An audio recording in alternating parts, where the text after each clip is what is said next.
जय श्री राधे कृष्ण। देवी और सज्जनों, नमस्कार, प्रणाम। शाम की बातें शाम से मैं श्याम सोनी एक बार फिर उपस्थित हूं आपके समक्ष एक नई प्रस्तुति लेकर, और प्रस्तुति का शीर्षक है शबरी के राम।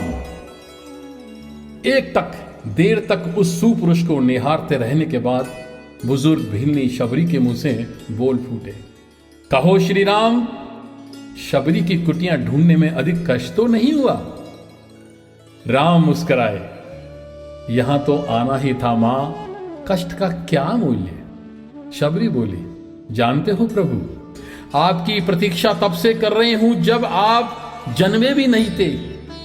यह भी नहीं जानती थी कि आप कौन हो, कैसे दिखते हो, क्यों आओगे मेरे पास। बस इतना ज्ञात था, जो कि मेरे गुरुदेव ने बताया था कि कोई पुरुषोत्तम आएगा जो मेरी प्रतीक्षा का अंत करेगा। राम ने कहा, तभी तो मेरे जन्म के पूर्व ही तय हो चुका था कि राम को शबरी के आश्रम में जाना है। शबरी थोड़ा गंभीर हुई और बोली, एक बात बताऊं प्रभु, भक्ति के दो भाव होते हैं, पहला मरकट भाव और दूसरा मार्जार भाव। मरकट अर्थात बंदर का बच्चा अपनी संपूर्ण शक्ति लगाकर अपनी मां का पेट पकड़े रहता है ताकि गिरे नहीं। उसे सबसे अधिक भरोसा अपनी मां पर ही होता है और वह उसे पूरी शक्ति के साथ पकड़े रहता है। यही भक्ति का एक भाव है, जिसमें भक्त अपने आराध्य को, अपने ईश्वर को पूरी शक्ति के साथ पकड़े रहता है, दिन रात उसकी आराधना करता है।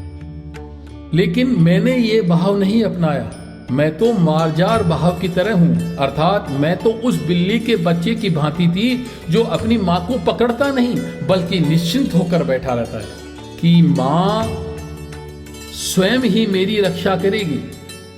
मां सचमुच अर्थात बिल्ली अपने बच्चे को अपने मुंह में टांग कर घूमती रहती है। श्री राम, मैं भी निश्चिंत थी कि आप आएंगे ही, अवश्य आएंगे, आपको क्या पकड़ना।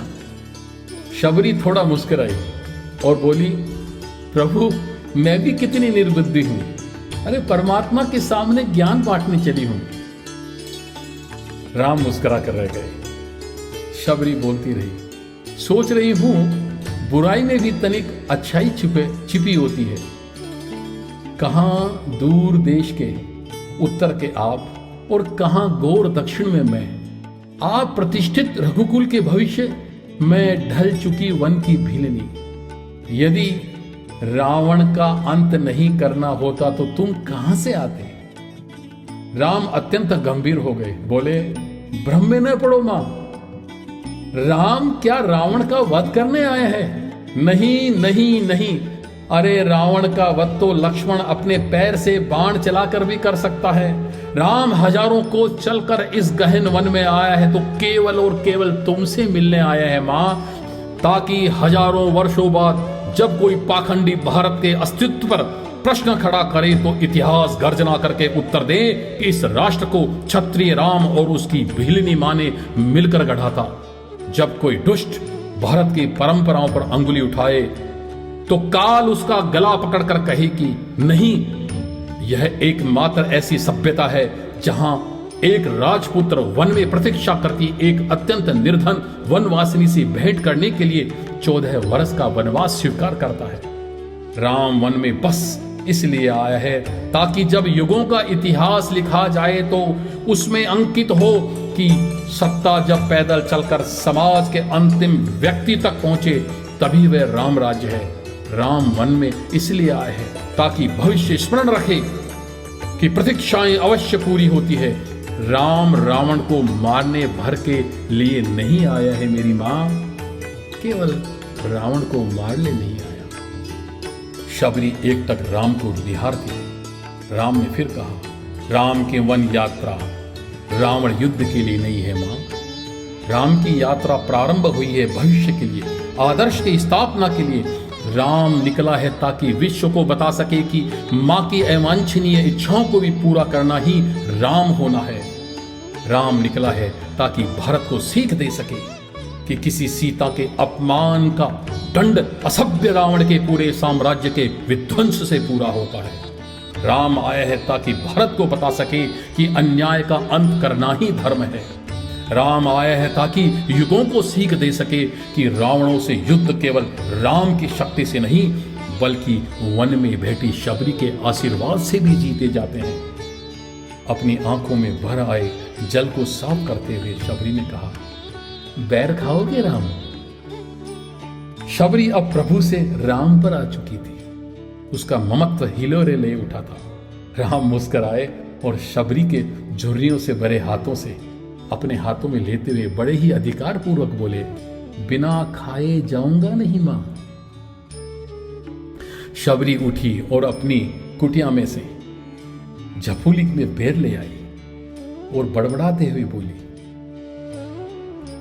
इसमें भी कुछ खट्टे होंगे। वह एक एक बेर को चखती, जो मीठा होता उसे झूठा ही राम के समक्ष रख। शबरी भाव में डूब गई थी।